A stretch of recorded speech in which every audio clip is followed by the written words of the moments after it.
Hi everyone, it's now time for another video. In this video, we are going to talk about O-U-G-H. Now, some things in the English language are relatively easy. For example, in English, we have no grammatical gender. Now, in some languages, like French and Spanish, we have masculine words and feminine words. For example, in French, a book is called livre. Now, because the word livre is masculine, we have to say le livre. While a key in French, like here, is called clé. And because the word clé is feminine, we say la clé. Now, in English, we don't have to worry about that, because in English, if it's an object, like a book, we simply say it. We don't have to worry about if the object is masculine or feminine, like in French or Spanish or Italian and other languages. Another thing that is relatively easy in English, adjectives. In English, adjectives are invariable. That means they do not change. For example, I have here a rubber duck. Duck is the noun because the name of this is duck. Rubber, when I say rubber duck, well, that's the adjective. I'm describing this duck. It's a rubber duck. It's not a real duck, like a duck that's alive. It's a rubber duck. Now, I don't have to worry about, with the adjective rubber, do I have to put an S on it? Or is the word duck masculine or feminine in English?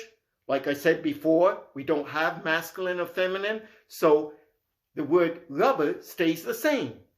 If I had like 10 of these, 10 ducks, I would still say rubber. 10 rubber ducks.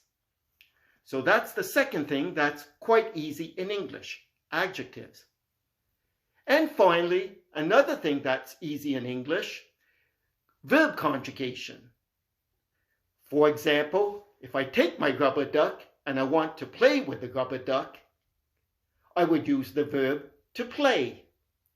And to conjugate to play in the present is very easy.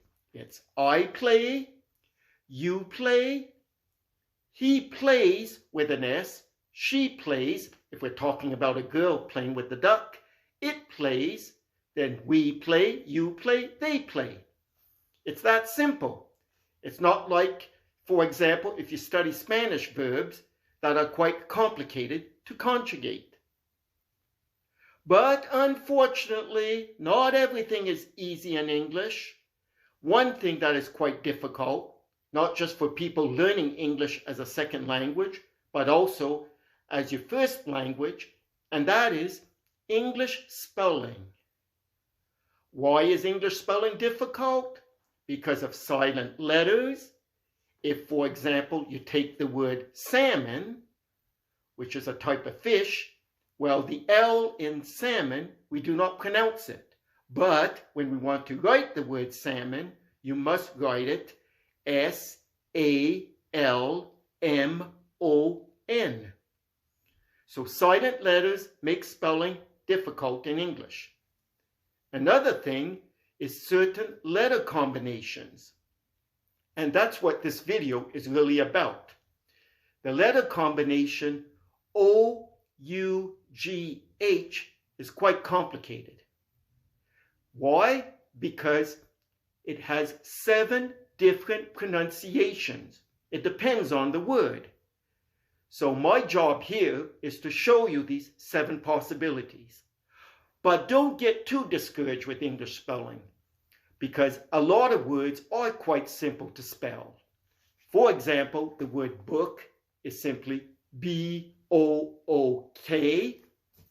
Key is K-E-Y. Not too difficult. Then you have words like the color red, cat, dog, fish. Even the word shirt isn't too bad to spell. So don't get discouraged. Yes, there are words that are difficult, but a lot of them are quite simple. So back to the O-U-G-H thing. Now the first pronunciation is uff, like in the words enough and rough. For example, today I ate half of these strawberries, half in this bag. I think that's enough. Let's say I'm in my car, driving my car, and the car is going up and down like this. That is because the road is rough. The second pronunciation is off, just like in cough. The third pronunciation is O, like in dough. For example, bread is made from dough. We could also talk about pizza dough.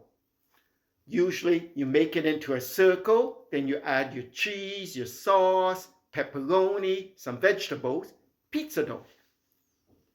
Now the next possibility for pronouncing O-U-G-H is ow, like in the word drought. A drought is when something is very, very dry because it hasn't rained for a long, long time. We call that a drought, like in the desert. Now the next possibility is awe, like in the word thought. Thought is the past of the verb to think. For example, this morning I thought of something. The next possibility is the sound oo, just like in the word through. For example, I have my paper here. Here's a pencil. The pencil went through the paper. Let's do this again. Through. And finally, O-U-G-H can be pronounced like just like in the word thoroughly. Thoroughly is when we want to say something that is like complete. For example, I'm reading this book thoroughly, meaning completely, totally. So those are the 7 possibilities for O-U-G-H. So like I said, some things in English are quite easy, but spelling and reading sometimes can be complicated. But don't give up. You just do things a little bit at a time, and with practice, with contact with the language, it becomes a lot easier. So thanks for watching this video. Always a pleasure to be showing you stuff, and I wish everyone a nice day. Goodbye.